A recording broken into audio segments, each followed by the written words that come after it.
Hi, everyone. Judge Andrew Napolitano here for Judging Freedom. Today is Monday, December 2nd, 2024, coming to you today from my office in New York City. Alastair Crooke will be here with us in just a moment on why are the neocons continuing to delude themselves. But first this. We're taught to work hard for 35 to 40 years. Save your money, then live off your savings. Unfortunately, there are too many threats undermining the value of our hard-earned dollars. The Fed's massive money printing machine is shrinking your dollar's value. Just the cost of groceries is absurd. Let me be brutally honest. I think the dollar is on its way to being extinct, not just here, but globally. The BRICS nations, led by Russia and China, threaten to remove the dollar as the world's reserve currency. Central banks have been shifting away from the dollar and into gold. And if we go to central bank digital currency, that will not only destroy the dollar, but we will lose our freedom. We will lose our privacy. They can track anything we do. You need to take care of yourself and your family. So here's what you need to do. Immerse yourself in knowledge and information. The writing is on the wall. Now is the time to consider shifting some of your dollars into gold and silver as your bedrock financial asset. Call my friends at Lear Capital, the leader in precious metals, investing for over 27 years. They helped me diversify into gold and silver. They can help you too. Call Lear today at 800-511-4620. 800-511-4620, or go to LearJudgeNap.com.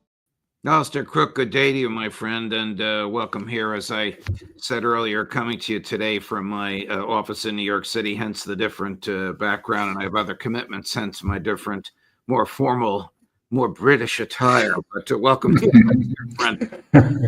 What is the long war to reaffirm Western and Israeli supremacy?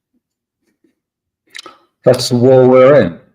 It's a war that is pursued by the, if you like, the permanent security establishment in the West to keep primacy, to keep America leading the world, and to keep the financial benefits that come with that, which are enormous. And do the neocons actually believe that if we end one war, we have to start another? I mean, stated differently, do they truly believe that Iran is a threat to the national security of Western countries in general and the United States particularly? No, not at all. But they think it might be a threat to Israel. And because Iran is a threat to Israel, what will the United States do about it? We have to see, but I mean, you know, previous threats to Israel were Iraq, Libya, Syria. These were all listed some time ago in a clean break strategy that was, I think, put out by Richard Pearl and others of the Neocons. 96, and it suggested that 4 states needed to be regime changed, and the last one was Iran, but it included, of course, Syria and Lebanon, and all of these countries had to be overthrown, many of them partly because, in Wolfowitz's view, they were quite close to Russia, and he wanted Russia out of the Middle East completely. Well, obviously, that hasn't worked because Russia is very much, again, in the Middle East. So, but that was the original plan, to go and to remove all the obstacles to Israeli primacy, not the same as United States primacy, but Israeli primacy. Of course, Israel would do many things that America wanted it to do. But Israeli primacy, Israeli interests are not quite the same as American interests in the region. And indeed, America's had to pay a price for this, quite a heavy price in terms of its interests of, if you like, making these Netanyahu wars in the region. Is the West still determined to put missiles on Russian borders wherever they can, notwithstanding the lesson of Ukraine? Or does the West not even perceive the lesson of Ukraine? I mean, I think basically, I mean, Ukraine is part of this, but the basic element of it is much more straightforward. It is that the United States and the security establishment is not prepared to allow the heartland of Asia. What Mackinder in the 19th century said, who controls East Europe controls the heartland, and who controls the heartland? That's the whole area going over to China. Huge area, Siberia, right up to the borders of China. Who controls that controls the world. And they're not prepared to see that willy-nilly being taken into Russia's, China's, and the BRICS preserve, because it's too much of a loss. All the raw materials, all the energy, all these things that matter so much to modern society are there. So yes, they are indeed intent on this.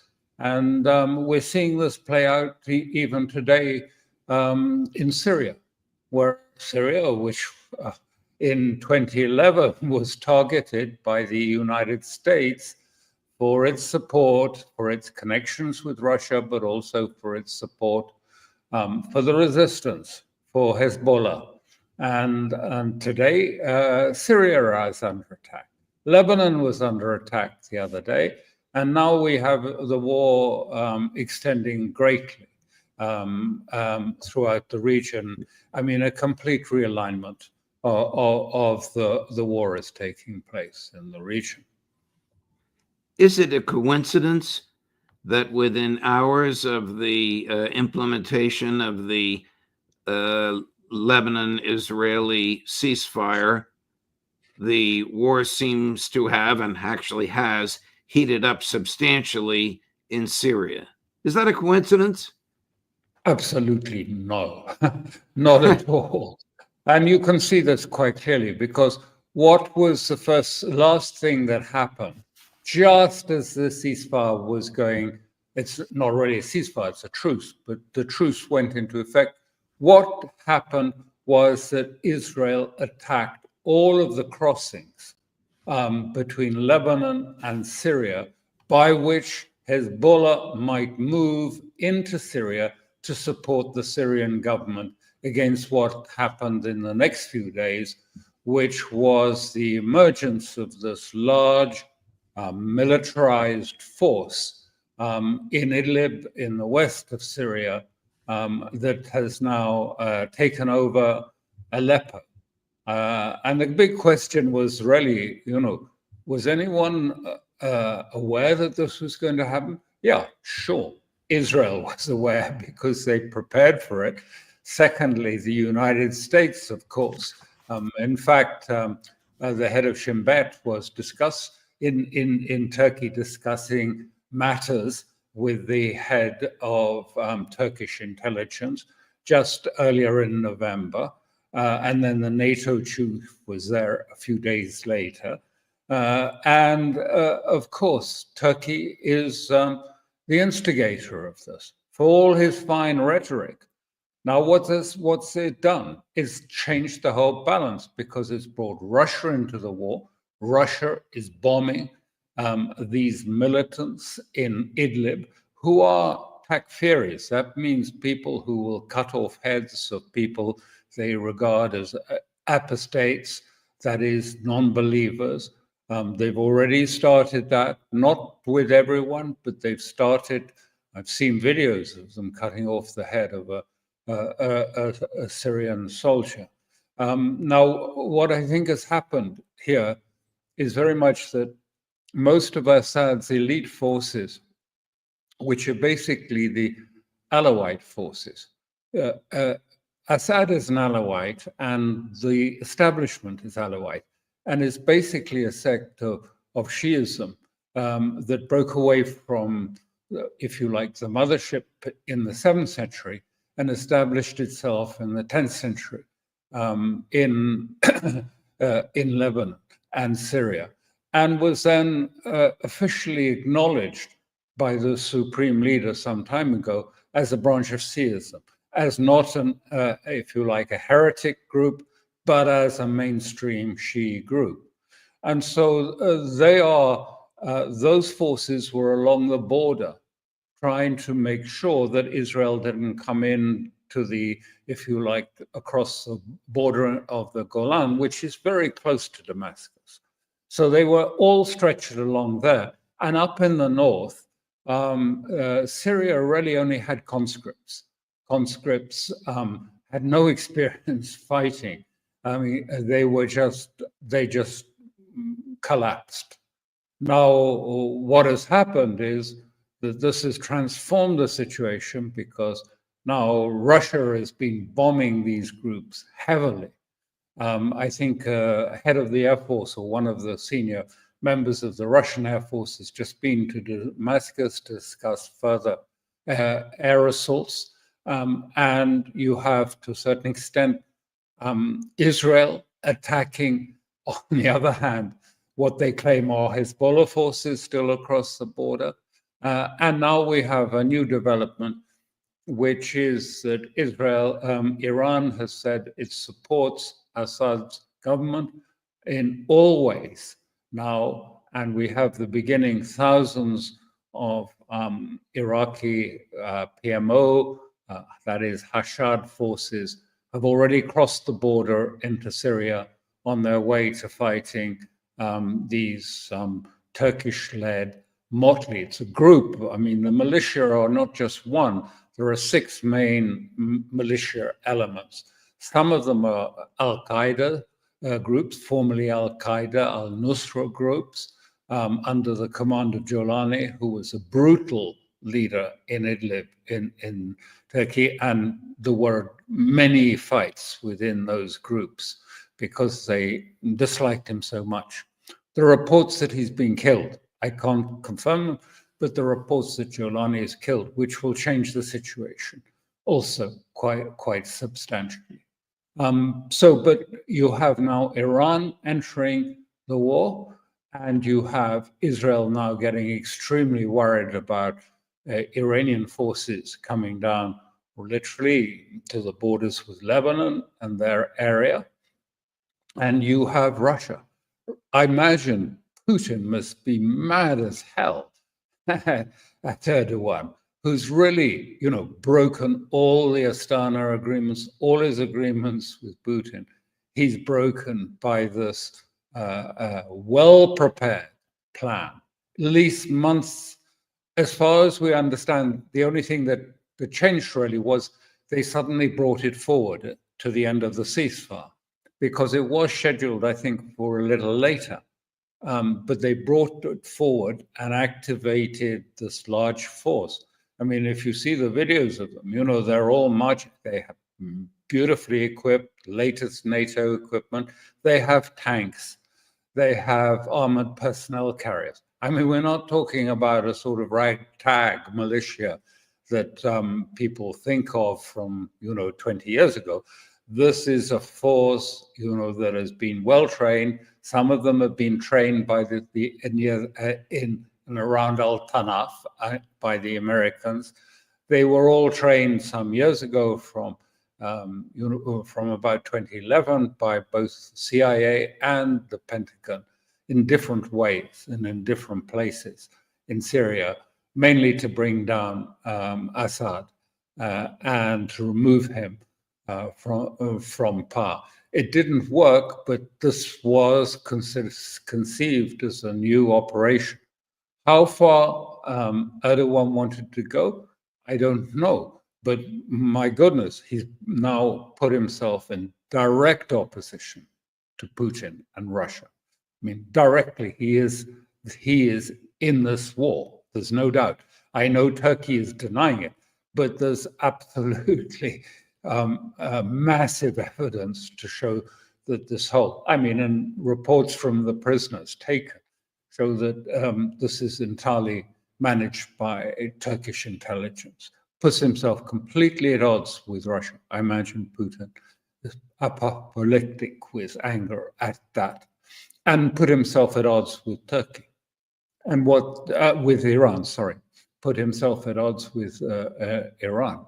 Now, what will happen, we have to see, because now we have the forces from Iraq. Thousands, tens of thousands are pouring in. Iran has promised full support for Assad in this war against these jihadist groups. And it's complicated, but let us be clear about it. These jihadists view Sunni Islam and certainly Shia Islam as apostate, as a form of heretics, and they don't like the Alawites and the Alawite forces. And so Jolani's rule there has been brutal. I mean, he was close to Baghdadi and Damascus. He was a member of Al-Qaeda, pure and simple. He's changed his name several times to Nusra, al-Nusra, and now it is a group that is called itself HTS. And then there's a group that claims to be secular, and these were the ones that were mostly supported by the American forces. And you remember a little, not so long ago, I can't remember what date it was, but General Flynn, this was a great argument which ended up with ruining General Flynn's career, because he wrote a report, or he authorized an American intelligence report, saying that the aim of these people was to establish a caliphate in Syria. And of course, other states don't, I mean, this puts them, as I say, in terms of religion, completely at odds with one another. It's quite interesting how Saudi Arabia, who was back in 2011 or even earlier, was very much involved with these jihadists, has lent its support completely to Assad. So is the UAE, so is Qatar, so is the Arab states are supporting Assad, which is quite different from what happened in the past. And I think Israel is watching this with some caution. And indeed, they have started to intervene. They started to intervene, and you can imagine where this is going. They sent up a large number of Israeli fighter aircraft into Syria to prevent a civil Iranian aircraft landing in Syria. And they forced it to retreat and return to Iran. Well, let's not guess what's going to come next, but next time it's going to be perhaps rather different. I mean, now we have Israel in another context directly intervening, and there was a security meeting in Lebanon, and the security forces were discussing the security establishment in Israel was discussing what to do about the intervention of Iran directly and the threat it poses to Israel, and postulating, I don't think any decisions were taken, but that the Israelis would have to get more involved in this war in Syria if Iran comes into it, and if arms are now going to come directly from Iran through Syria to Hezbollah in Lebanon. So it's a big mess, in short.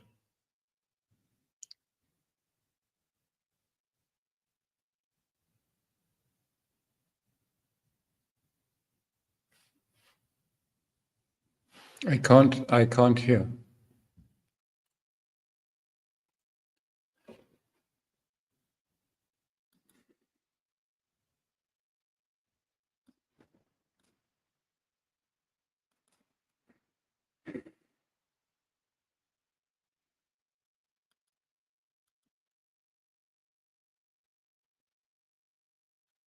I can't hear.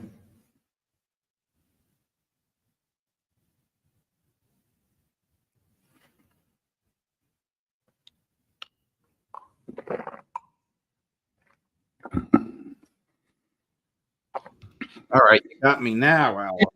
Now I can hear. Now I All can hear right, you. sorry about that, and sorry to No the audience. problem. Let's go back a step or two.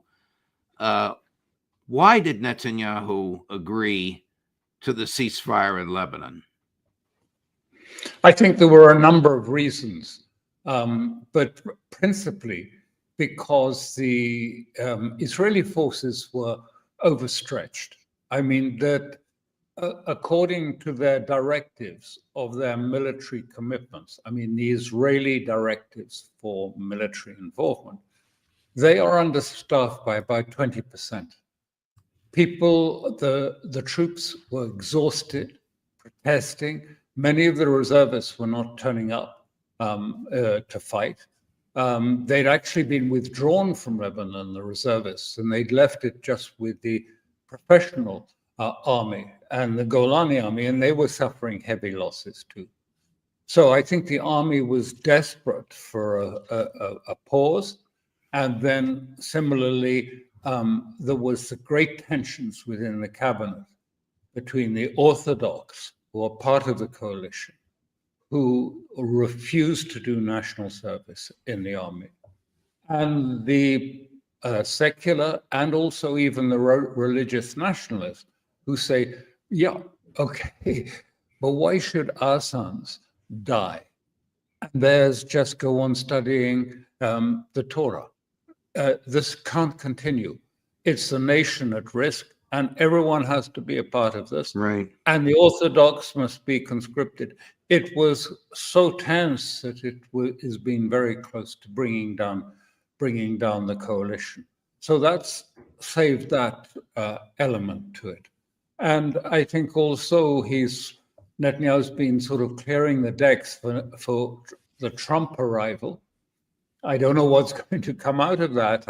I see that Sarah Netanyahu yesterday, Sunday, was having a dinner with Trump at Mar-a-Lago and discussing how important it was for Israel to win the war. I don't know, no one reports what Trump said in return. But I mean, that's the emphasis he's moving towards Iran. And here we're seeing it very clearly.